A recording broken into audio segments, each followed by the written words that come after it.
Good day to everybody in the River Valley. My name is Peter Wright and I'm the president of Bridgton and Rumford Hospitals and Central Maine Healthcare's long-term care division. I'm here to talk to you today about COVID-19, where we are with the pandemic, and answer a bunch of questions that were submitted by members of the local Chamber of Commerce.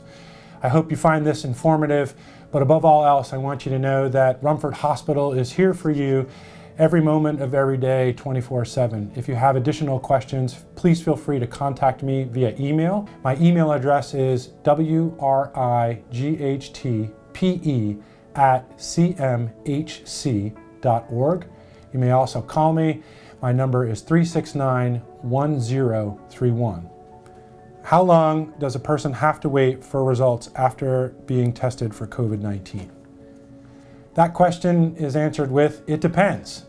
We send all of our tests through Quest Laboratories. They have a facility in Marlborough, Massachusetts, and depending upon the swab and the queue, it could take up to 7 days, but most tests are returned within 72 hours. Has it hit our area?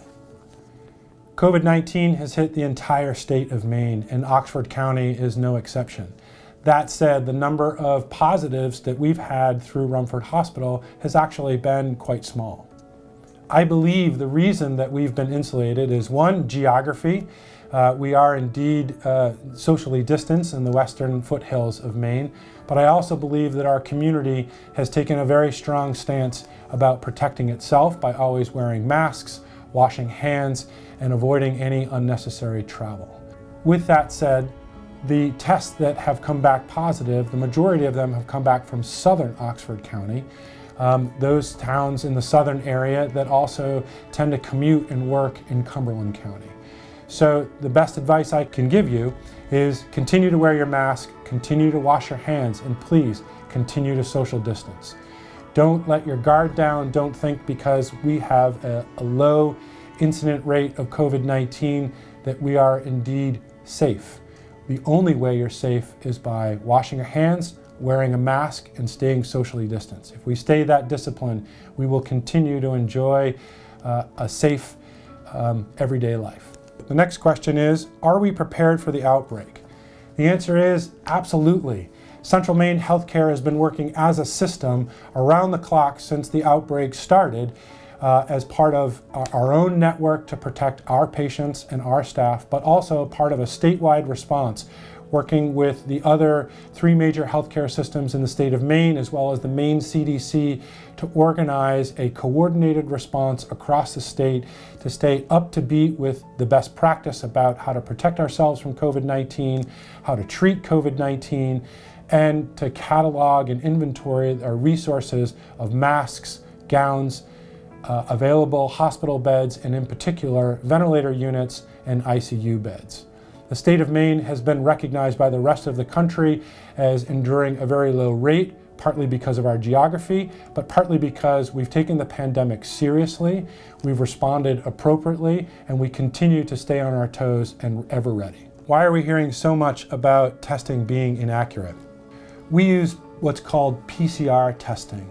PCR testing is very accurate. Some of the inaccurate results you've heard about come from what's called rapid testing. Those tests have frequently had a very high false positive or false negative. You may have heard that we recently had a small outbreak at Central Maine Medical Center in Lewiston. This has to do with the idea of being tested and the incubation period. That is to say, the time in which you are infected and the time in which you start to show signs of being positive or being ill. We make sure that our tests are of the highest quality. We also make sure we wait the appropriate time. So sometimes if we feel that someone has been exposed, we will ask them to quarantine for a period of time before testing to make sure we get the most accurate results, so we're giving our patients and our staff the most accurate information. Is there a major difference between an N95 mask and a cloth mask? The answer to that is absolutely yes. An N95 mask is a very technical piece of equipment used by healthcare workers to protect them as well as the patient. It is a mask where it's rated for a certain level of, I believe it's called micron, to be able to pass through the mask, right? This is for healthcare workers who are around COVID positive patients. Again, that's to protect the healthcare worker as well as the patient from the healthcare worker, right? We were trying to keep everybody we can as safe as possible. Now, does that mean a cloth mask is ineffective? Absolutely not. Cloth masks are very effective for somebody who is asymptomatic and going about normal life, right? Our cloth mask, I wear a cloth mask because I'm not a direct healthcare provider. They are instrumental in helping us win the race against the pandemic. Why are healthcare officials saying so many contradictory things about COVID-19? Some say we should wear a mask while others say no. It's confusing and unsettling. I agree. The conflicting information that's out in the public is indeed unsettling. What's important to know is that at Central Maine Healthcare, we follow the federal CDC guidelines.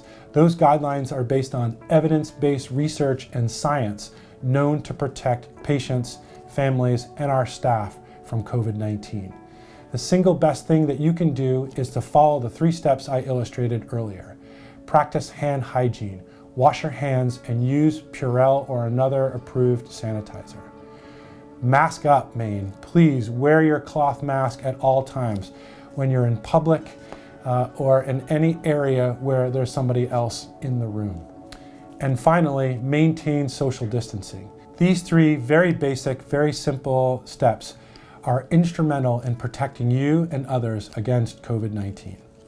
The next set of questions were submitted by people who have visited our facilities who expressed a few very valid concerns about how we're protecting our patients and our staff from COVID-19. The first question is, there's no convenient shelf or table in restrooms to place a urine specimen in order to wash my hands. We really appreciate you bringing this to our attention. Our teams have worked in all of our clinics and hospital locations where we collect urine samples to make sure that we protect you moving forward. Thank you very much for bringing that to our attention. Who goes behind patients to ensure the restrooms are clean? We have a group of very highly skilled and very competent environmental service workers. We've enhanced our rounding on bathrooms and other public locations so that we screen and clean those areas as frequently as possible. Thanks again for bringing that to our attention, and please know that we have indeed increased and enhanced our efforts. As I was in the waiting room at the hospital being instructed to have a seat before registering when someone else came in and jumped ahead of me. I'm very sorry that this happened. As we have experienced, COVID-19 has induced a variety of different reactions from the public and our patients. We work really hard to try to provide the most up-to-date and accurate information to provide comfort and a sense of ease to our community. That said, everybody does react in a different way, and all that I could ask is that you have increasingly more patience for our fellow community members, not knowing what their background is, not knowing what their vulnerabilities are, and what they're struggling with. Now is a time we need to come together as a community and help each other and support each other and take a deep breath and provide even more understanding. We really appreciate it. We're very sorry. We'll try to help out in any way, but thanks again for bringing this to our attention, and I will ensure our staff continue to monitor those areas and we provide the safest place possible. What are we doing to keep our patients safe, and should patients avoid seeking care? That's a really great question. As I've said earlier, we're following the federal CDC guidelines that are based on the most evidence-based science to keep ourselves and our patients and their loved ones protected. It is critically important that you seek care when it's needed. We always want folks to seek their care preventatively. Stay ahead of the curve. If you're not feeling right, call your doctor. Your relationship with your primary care provider is critically important now more than ever. What's important to know is our facilities are safe. You are safe coming in. We take every step, every measure we can to keep them clean and to keep you protected. Don't delay care. It'll only make things worse, and when you finally do decide to come in, it'll be a lot harder to get you back to where you are, being healthy. So please, maintain that relationship with your primary care provider. Don't avoid coming to a healthcare facility. We are indeed one of the safest places in the community. So the next question is, what can I expect when coming into the hospital? As you may or may not have experienced, coming into the hospital requires a new screening process. Again, this is to ensure the safety of both our patients, their loved ones, and our staff. When you come in, you'll be asked a series of screening questions for us to be able to assess whether you have been exposed or are experiencing active symptoms of COVID-19. Your temperature will be taken. You'll be asked to clean your hands through hand sanitizer and to don a mask. It's very important that you answer these questions truthfully. They are indeed for your own protection as well as the protection of our community and our healthcare providers. It is very important that you wash your hands, that you don a mask, and again, just like you would in public, maintain social distancing. In closing, I want to reassure you that we're doing everything possible to stay up with the times and ahead of the curve when it comes to the pandemic. It is indeed not over, and the worst thing that we could do is let our guard down or pretend that it's not happening. Again, 3 very basic steps that you can do and encourage others to maintain the health of you, your loved ones, and our community. Practice really good hand hygiene. Wash your hands as frequently as possible and use hand sanitizers when coming in and out of different rooms and different facilities. Please wear a mask as frequently as possible. Protect yourself and protect others. And of course, maintain social distancing. I know in Oxford County, and in particular in the River Valley, we've had a very low rate of COVID-19 infecting our community. There's a reason for that. We've done really well at practicing these 3 very simple steps. Maintain your vigilance. Don't give up.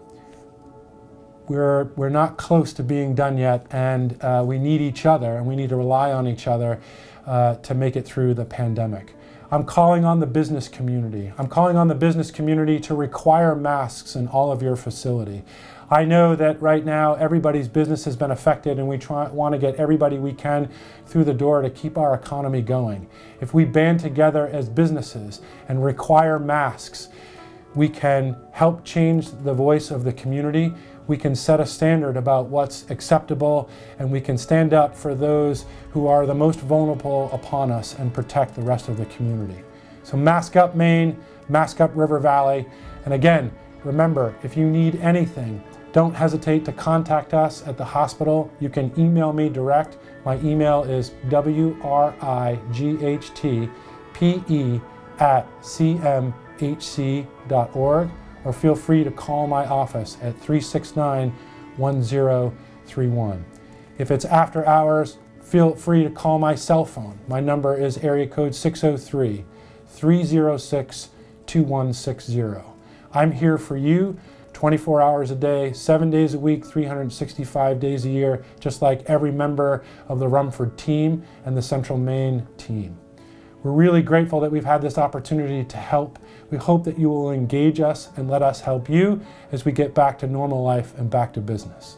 Thanks a lot, River Valley. I hope you have a great day. We'll talk to you soon.